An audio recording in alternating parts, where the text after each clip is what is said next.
La verdad es que sí, porque bueno, actualmente con el modelo de vida que llevamos, que no puedes hacer cursos de manera presencial, este sistema online pues te permite coger ciertos ratitos que tienes libres y poder hacerlo. Además es algo muy sencillo, está muy bien estructurado, por lo que en cualquier ratito que tengas le dedicas tiempo y no es algo duro ni que te cueste estudiar ni nada. Es más, como está bastante bien planteado, como que te anima, ay, voy a dedicarle un ratillo a ver cómo va el tema. Y la verdad es que me resultó muy sencillo y muy bien. Pues la verdad que es muy fácil, al ser todo mediante una aula virtual y tal, es muy sencillo.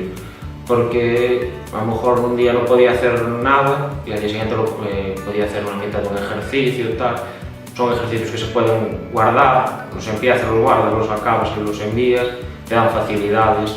Así que la verdad que es muy fácil compaginarlo con tu vida personal, con un trabajo. Sí, el compaginar el estudio, los ejercicios, fue fácil porque en realidad buscas los momentos en los que lo integras en tu día a día como mejor vas pudiendo. En realidad es que tú vas al ritmo que puedes. Si no puedes un día ponerte a leer o a preparar, pues eso ya no lo haces, porque vas a tu ritmo. Lo único que ocurre es que lo alargas más en el tiempo. En realidad no pasa nada. Si lo acabas en un mes, acabas en el mes siguiente.